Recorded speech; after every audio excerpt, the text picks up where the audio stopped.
অপূর্ব অপূর্ব বললেও কম হবে, সত্যি খুব ভালো লাগছে। ওই দিকটা দেখো পুরো মেঘ। আর একটু এগোই,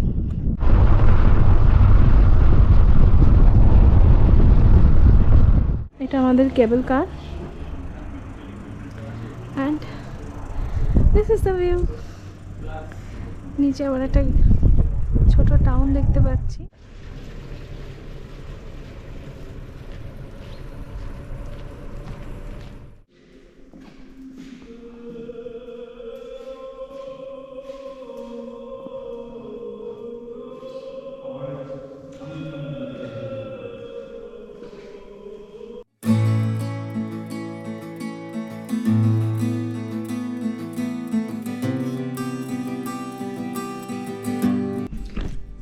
good morning from Armenia, Yerevan. তো এইটা হলো আমাদের লিভিং রুম থেকে সিটি ভিউ। খুব সুন্দর, এখানে রাত্রেবেলা তো বসে অনেক সময় কেটে যায়, আর সকালবেলাটাও বেশ সুন্দর লাগে। আজকেও অ্যাজ ইউজুয়াল খুব কুয়াশা আর মেঘ, আমরা দূরের পাহাড়গুলো দেখতেই পাচ্ছি না। যাই না, মেবি হয়তো আবার শেষ দিনের জন্য অপেক্ষা। আজকে অনেক কটা জায়গায় ঘুরতে যাব, সেগুলো সবই প্রায় দূরে দূরে।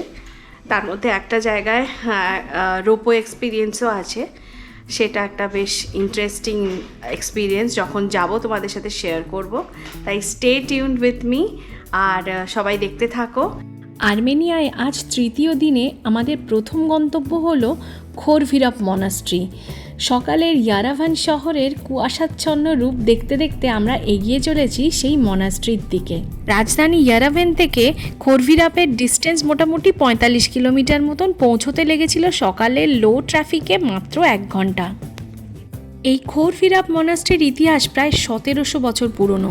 এটি অন্যতম একটি ধর্মীয় স্থান তো বটেই, তার সাথে জড়িত রয়েছে বিশ্বের প্রথম দেশ হিসেবে আর্মেনিয়ার 301 খ্রিস্টাব্দে খ্রিস্টানিটিকে রাষ্ট্রধর্ম হিসেবে গ্রহণ করার গৌরব।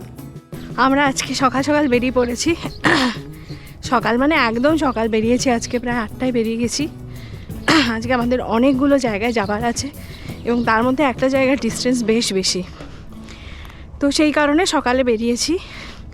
প্রথম যে স্পটে চলে এসেছি সেটা হচ্ছে খোরভিরাপ টেম্পল, খোরভিরাপ মনাস্ট্রি, যাই বলো না কেন। এখানে কিন্তু ক্রিশ্চিয়ান মন্দিরগুলোকে ওরা মনাস্ট্রি বলছে, তাই জন্য ডোন্ট গেট কনফিউজ। কিছু বলছিলে? মূত্র বিসর্জন করতে যাচ্ছি। এ বাবা, যাই হোক। খোরভিরাপ মনাস্ট্রির আরও একটি আকর্ষণ হলো মাউন্ট আরারাতের বরফাচ্ছন্ন শৃঙ্গ, যা এক কথায় জাস্ট অসাধারণ এবং এটি আর্মেনিয়ার জাতীয় প্রতীক হিসেবে স্বীকৃত। কুয়াশা আছে বলে স্পষ্ট করে দেখাতে পারলাম না আর কি, I am sorry for that. প্রচুর কুয়াশা লাস্ট 2 দিন ধরে, কিছুতেই কমছে না। আর এটা হচ্ছে একদম খোরভিরাপ যে মনাস্ট্রিটা, ওই মনাস্ট্রি থেকে একদম সামনে এইটা একটা অসাধারণ ভিউ, মানে অসাধারণ বললেও কম হবে, মিস করতে পারলাম না। তো তোমার লাইফে কি আমারও কোনো গুরুত্ব আছে? তো যাই হোক, এর মধ্যে মাঝে মাঝে এই উদ্দালকের কমেডিও চলছে, আর এই মনাস্ট্রিটা চলে। এবার আমরা একটু ঘুরে দেখি কি আছে। এইখানে জাস্ট ফ্রিজিং কোল্ড, মানে আমার গায়ে ঠান্ডা লাগছে না, বাট আমি যেহেতু শ্যুট করছি হাতে গ্লাভস পরতে পারছি না, মানে হাত পা পুরো জমে যাচ্ছে। আর জায়গাটা ভীষণ পিসফুল, এত পায়রা, পিসফুল জায়গা মানে পায়রার আধিপত্য থাকবেই, তো সেটাই বলছি, এত পিসফুল জায়গা যে কি বলবো, আমি এসে এখানে নয়েজ ক্রিয়েট করছি। আর এই হলো সেই মনাস্ট্রির মেন বিল্ডিংটা, জাস্ট অসাধারণ লাগছে। সেন্ট গ্রেগরি দ্য ইলুমিনেটরকে এখানে প্রায় 13 বছর বন্দি করে রাখা হয়েছিল, যিনি পরে আর্মেনিয়াতে ক্রিশ্চিয়ানিটি প্রচার করেন বলে শোনা গেল।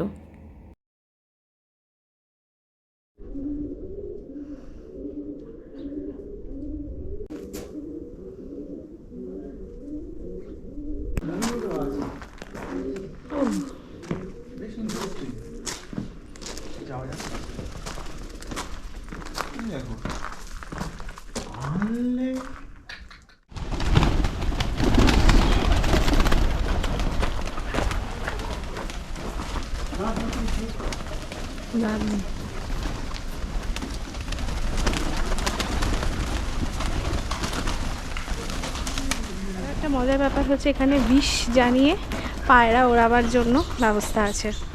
তো আমরা যখন ঢুকছিলাম খোরভিরাপে তখন একজন ভদ্রলোক পায়রা দিতে চাইছিলেন, যে যাও দিয়ে দাও, তো বিষ দিয়ে তোমরা উড়িয়ে নাও। কিন্তু দুঃখের বিষয় এইগুলো ট্রিকও হতে পারে, কারণ ওই পায়রাগুলো পোষা, তো পায়রাগুলো উড়িয়ে দেওয়ার পর আবার ওদের কাছেই ফিরে আসবে।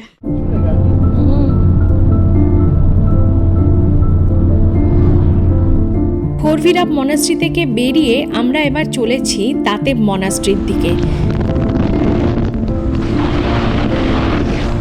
খোরভিরাপ থেকে তাতেব মনাস্ট্রির যাত্রাপথের অভিজ্ঞতা অবর্ণনীয় সুন্দর। প্রায় 250 কিলোমিটার রাস্তা শুরু হয় সমতলের মধ্যে দিয়ে, তারপর পাহাড়ের আঁকাবাঁকা রাস্তা, গভীর ক্যানিয়ন, সবুজ উপত্যকা পেরিয়ে ধীরে ধীরে আমরা প্রবেশ করি মেঘের রাজ্যে।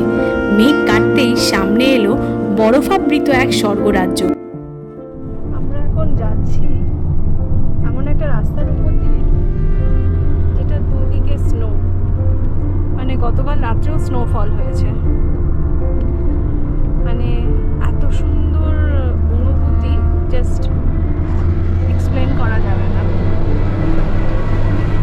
আমি আজকে জার্নি শুরু করেছিলাম ওইদিকে বসে, বাট এত ভিউটা সুন্দর ডান দিকে যে আমি আর ওদিকে থাকতে পারলাম না, এদিকে চলে এলাম। জাস্ট অসাধারণ।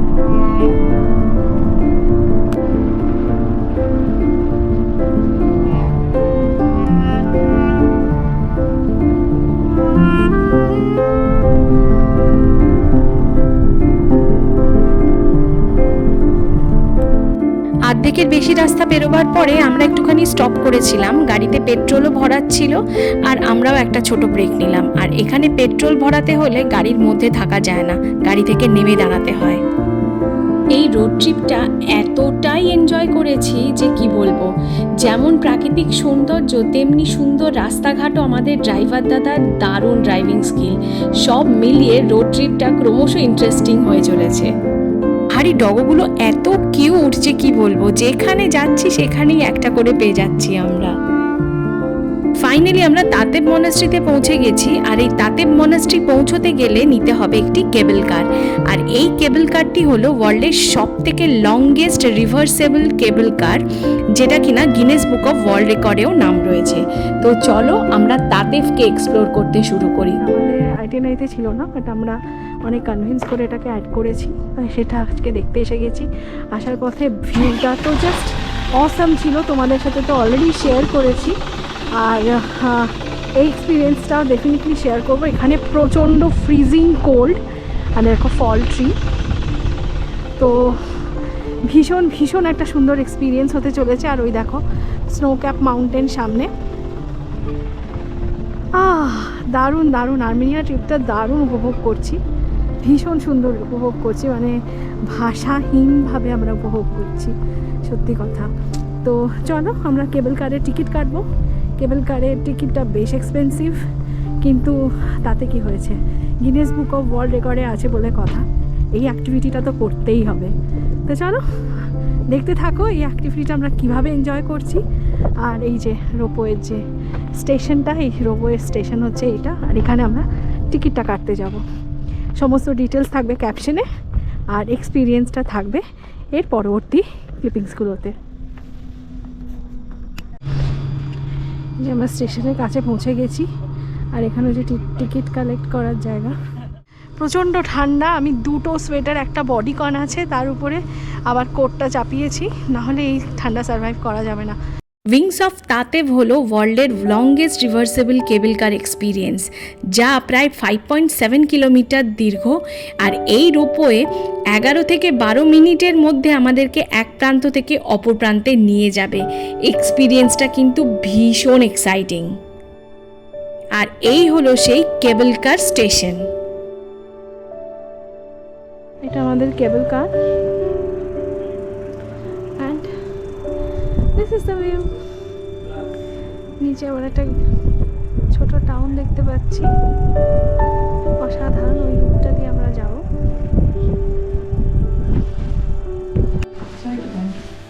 আমি এটা পুরো চালু রাখবো।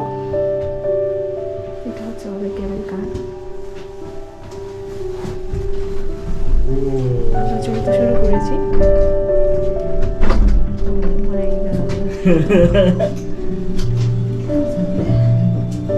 Ուրախ ենք, որ ճունենք ձեզ Տաթևեր ճոպանուղում, որը գրանցվել է Գինեսի ռեկորդների գրքում որպես աշխարհի ամենաերկար ճոպանուղի։ Мы рады приветствовать вас на самом Tramway in the World.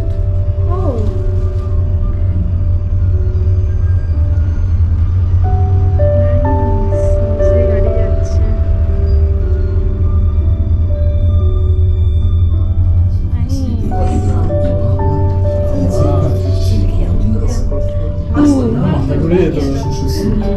ওই দিকটাই যাই। To the left of the cabin, the village of Old Hallinsville spreads across the slope of the gorge. This settlement, seemingly abandoned, Us, was to in the the ruins of the houses. 900 This right one, this is the old Closer look village, will and reveal we the can see the temple of church Saint on the Peter central and Paul. part. As good as the first, thank you. Oi, Pakida. Ուտղացի ընթացքի ձախ կողմում Հարսնաձորի պահակայից։ Дозорный пункт, колокола которого на протяжении Вот когда веков дорога оповещали заканчивается, левой движение стороной. 1752 метра, самая Probably, высокая you точка could над say, землей but about like 320 5 метров. flights Excuse me? Средняя No, скорость 7 kilometers. 36 километров в час. This route to one of Armenia's most celebrated medieval monasteries. Oh, take that. my god. Take that. Oh my god. Oh my god. This is breathtaking.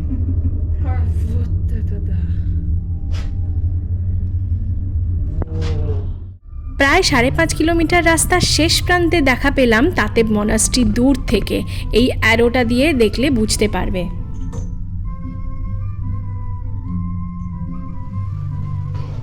Մեր տիրիչքը մոտենում է ավարտին։ Ձախից արդեն երևում է Տաթևի բանկի Սուրբ Պողոս Պետրոս տաճարի գմբեթը։ Շնորհակալություն Տաթևի Թևեր ճոպանուղու ծառայությունից օգտվելու համար։ Հիշեցնենք, որ տոմսատաճարքի ամբողջ շահույթն ուղղվում է Տաթևի վանական համակիրի վերածննդին։ Наш полет подходит к концу. Слева уже видно. Прямо обратно? আমরা মনাস্ট্রিতে পৌঁছে গেছি। Just ব্রেথটেকিং view ছিল। Да, через 15 минут. Можно я туда ждать? আমরা পৌঁছে গেছি। Just ফাটাফাটি জায়গা। এগুলো সম্ভবত অ্যাপেল ট্রি। ওদিকটা পুরো ব্যাকড্রপটা পুরো স্নো মাউন্টেনের। যে কোনো টুরিস্ট স্পটের মতনই এখানে প্রচুর গিফট শপ। তো আমাদের হাতে সময় খুব কম, মাত্র 1 ঘন্টা আছে, তাই জন্য সব কিছু একটু ফাস্ট করতে হবে।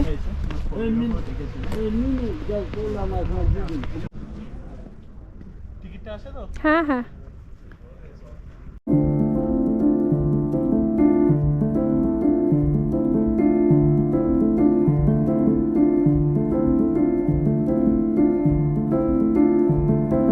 মনাস্ট্রি মানে যে শুধু ধর্মীয় স্থান হবে তার কিন্তু কোনো মানে নেই। আর এই তাতেব মনাস্ট্রি হিস্টোরিক্যাল, স্পিরিচুয়ালিটি এবং আর্কিটেকচারের একটি অসাধারণ নিদর্শন। 9ম শতাব্দীতে নির্মিত এই মনাস্ট্রিতে ফিলোসফি, সায়েন্স ও ম্যানুস্ক্রিপ্টে স্টাডি হতো। এখানকার তৎকালীন যে প্রিন্স আর তার ওয়াইফ মিলে, বেসিক্যালি এটা কিন্তু একটা ইউনিভার্সিটির মতন। এখানে ক্যালিগ্রাফি, থিওলজি আর ফিলোসফি এই 3টে বিষয় নিয়ে ফার্স্ট পড়াশোনা শুরু হয়। তারপর আস্তে আস্তে নানান রকম স্ট্রিমস ইনক্লুডেড হয়। আর আর্মেনিয়ার one of the best universities ছিল তখনকার দিনে পড়াশোনার দিক থেকে আর নানান রকম এক্সট্রা ক্যারিকুলার অ্যাক্টিভিটিসের দিকে। এটাই হলো একটা সংক্ষিপ্ত ইতিহাস। এই উপাসনা কক্ষ, মাদার মেরি,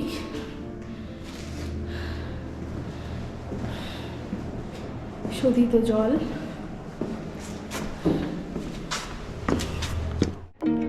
ঠিক আছে এইবার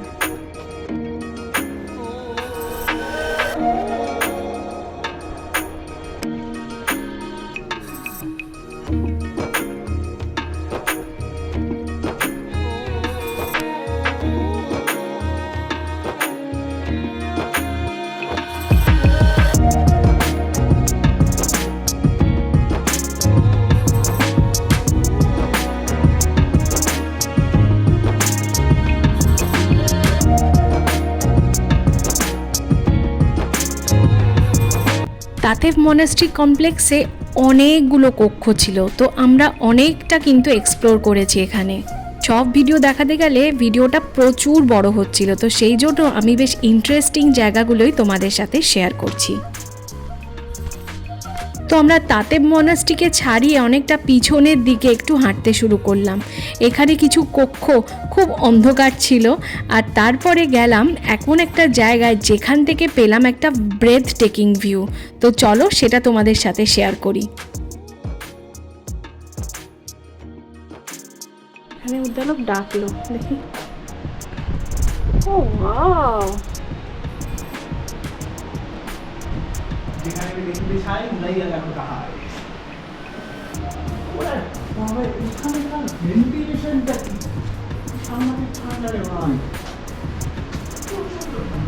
পাহাড়ের একদম কিনারায় অবস্থিত হওয়ায় এই মনাস্ট্রি থেকে প্রাকৃতিক শোভা জাস্ট অসাধারণ। চারপাশে পাহাড়, তুষার শৃঙ্গ, গভীর ক্যানিয়ন এবং নিস্তব্ধ প্রকৃতি, জাস্ট আনরিয়াল। এখান ছেড়ে সত্যিই যেতে ইচ্ছে করছিল না।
কেবল কার রাইড শেষ হয়ে গেল, আর প্রত্যেকটা রাইডের পরেই একজন মহিলা গিয়ে পুরোটা পরিষ্কার করে দেন।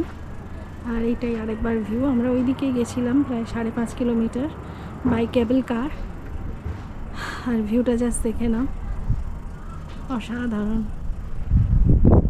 এদিকটাও সুন্দর খুব। চলো, time to go to our next stop. Let's see আমরা এবার কোথায় যাই। আসার সময় খুব তাড়াতাড়ি ছিলাম বলে দাঁড়াতে পারিনি, এইবারে আর সুযোগ ছাড়াটা খুব আফসোসের ব্যাপার হয়ে যাবে, তাই জন্য এটাই লাস্ট বরফ দেখছি, কালকে আর বরফ দেখা নেই, তো সেই জন্য একটু দাঁড়ালাম, একটা ভিডিও আর ছবি তুলেই পালাবো।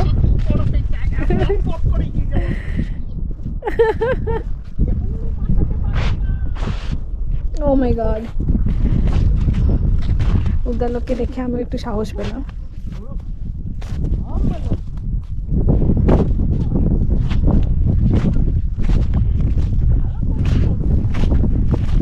আমাদের এখানে এসে খুব লুসির কথা মনে পড়ছে, মামনির কথা, আর সব থেকে বেশি মনে পড়ছে যার কথা সে হচ্ছে আমার বাবা।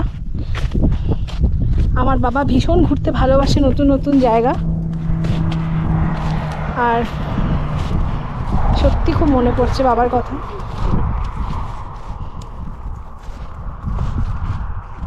এমন জায়গা ছেড়ে কি করে বাড়ি যাই? রাইট, গাড়ি থেকে এত দূর চলে এসেছি, অপূর্ব অপূর্ব বললেও কম হবে, সত্যি খুব ভালো লাগছে। ওই দিকটা দেখো পুরো মেঘ, আর একটু এগোই, দারুণ দারুণ কাটালাম।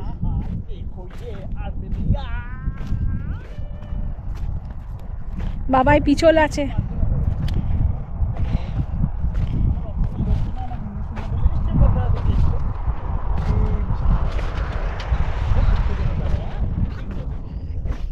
উদ্দালক কি সব ভাট বকে যাচ্ছে। ও এইবার দেখো আমরা অনেকটা এগিয়ে এসেছি, কি সব জায়গা রে ভাই,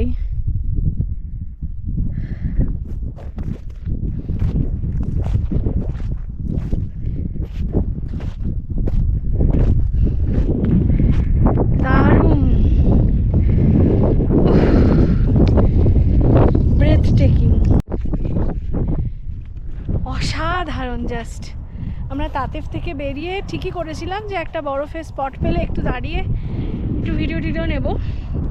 অসাধারণ, জাস্ট অসাধারণ, দারুণ লাগছে।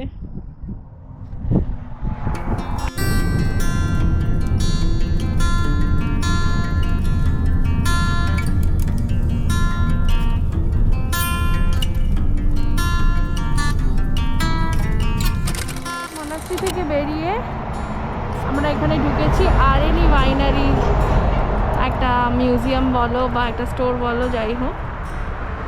তো এখানে প্রায় 150 কিলোমিটার ট্রাভেল করে আমরা এখানে এসেছি। এক্স্যাক্টটা ক্যাপশনে থাকবে। এটা হচ্ছে টেস্টিং রুম দিয়ে আমাদের যাত্রা শুরু।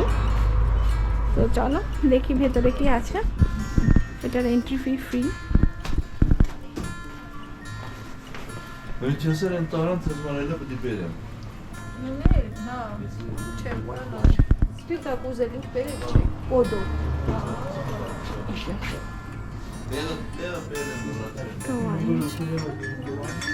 এখানে অনেক গিফটও আছে, গিফট আইটেমও রয়েছে। জিজ্ঞেস করতে গেলেই শুয়ে নিয়ে যাবে। ও মা, অনেক কিছু পাওয়া যায়, খাবার দাবার, ড্রাই ফ্রুটস, নানা রকমের ড্রাই স্পাইস দেখতে পাচ্ছি, অনেক রকমের অর্নামেন্টস দেখতে পাচ্ছি,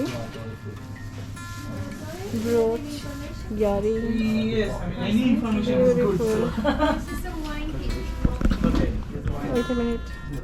এখানে ওয়াইন টেস্টিং করে তোমরা ওয়াইন কিনতে পারো, কিন্তু টেস্টিংয়ের ভিডিও তোলা মানা, সেই জন্য আমি কোনো ভিডিও নিতে পারিনি। আর্মেনিয়ার ওয়াইন মেকিং প্রসেসটা বিশ্বের অন্যতম প্রাচীন ওয়াইন মেকিং প্রসেস।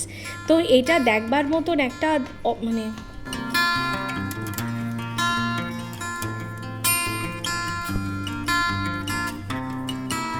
আরএনই ওয়াইনারি থেকে আমরা কিছু ওয়াইন নিয়েছিলাম আর তার সাথে ওয়াইন টেস্টও করেছি। সেই জন্য রিকোয়েস্ট করাতে ওদের ওয়াইনের যে কালেকশন সেখানটা আমাদেরকে ঘুরিয়ে দেখালেন। আর আর্মেনিয়ার ওয়াইন মেকিং কিন্তু বিশ্বের প্রাচীনতম ওয়াইন মেকিং ইন্ডাস্ট্রি। আর আর্মেনিয়ার বিখ্যাত আরএনই গ্রেপস থেকেই কিন্তু বানানো হয় রেড ওয়াইন, যা সত্যিই পৃথিবী বিখ্যাত। মাটির নিচে আঙুর পচিয়ে কিভাবে ওয়াইন বানানো হয় সেই প্রসেসটাও কিন্তু ওনারা আমাদেরকে দেখালেন।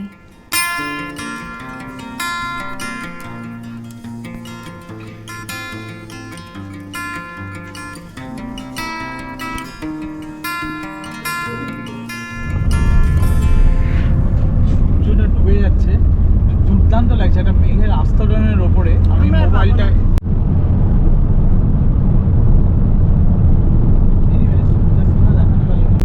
যাচ্ছি বাড়ির দিকে, মানে ইয়ারাভানে ফিরে যাচ্ছি।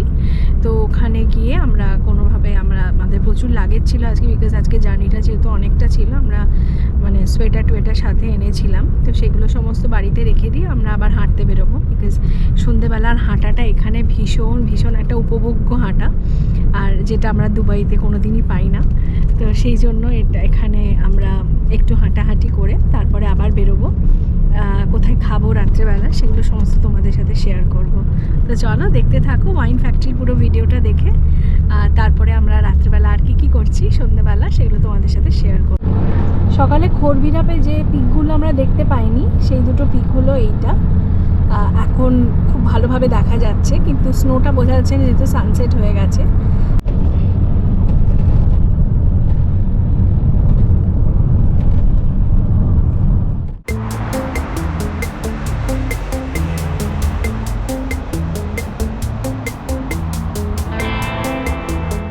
আমরা রোজই ইভিনিং ওয়াক করতে করতে একটা নতুন নতুন জায়গায় খাবার ট্রাই করেছি রাত্রের ডিনার। সকালটা আমরা খুব হালকা কেক বিস্কিটস এই সব দিয়ে চালাই। দুপুরে আমরা অলমোস্ট লাঞ্চ করি না, মানে প্রায় ইন্টারমিটেন্ট ফাস্টিং টাইপের, আমরা বেড়াতে এসে তাই করি। তো দুপুরবেলাটা ওই অলমোস্ট কেক বিস্কিট পেস্ট্রি এইসব খেয়েই চলে যায়। আর রাত্রেবেলাটা আমরা একটু হাঁটতে হাঁটতে চলে আসি একটা কাছাকাছি কোথাও, মানে ভালো জায়গা দেখে আমরা ট্রাই করি। তো আজকে এখানে চলে এসেছি একটা মিডল ইস্টার্ন কুইজিন ট্রাই করতে। রেস্টুরেন্টটার নাম হলো ল্যাগনিড। তো হ্যাঁ, অ্যারাবিক শপ বলতে পারে, মানে অ্যারাবিক মিডল ইস্টার্ন আর যা যা জায়গা হয় সেই সমস্ত জায়গার মানে খাবারই এখানে পাওয়া যায় আর কি, কুইজিন পাওয়া যায়। তো চলো দেখি আমরা এখানে কি কি ট্রাই করছি আর কি।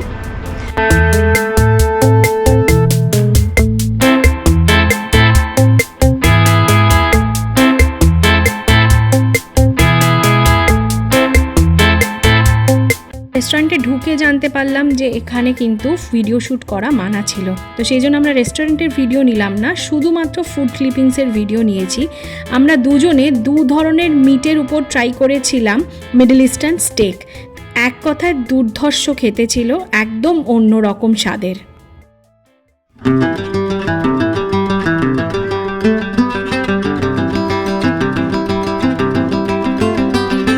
ডে 3 এবং আজকের ব্লগটা আমি এখানেই শেষ করছি। ডে 4-এ আমরা ঘুরেছিলাম বিখ্যাত গার্নি টেম্পল, তারপরে গেছিলাম আরও একটা মনাস্ট্রি এবং সব শেষে অসাধারণ সৌন্দর্য সমৃদ্ধ লেক সেভান। সব কিছু দেখাবো পরের এপিসোডে। আজকের মতন ব্লগটা এখানেই শেষ করছি। সবাই ভালো থেকো, সুস্থ থেকো, আর যারা এখনও পর্যন্ত সাবস্ক্রাইব করোনি তারা ঝটপট সাবস্ক্রাইব করে আমার চ্যানেলের পাশে থাকো। চলো আজকের মতন বাই বাই।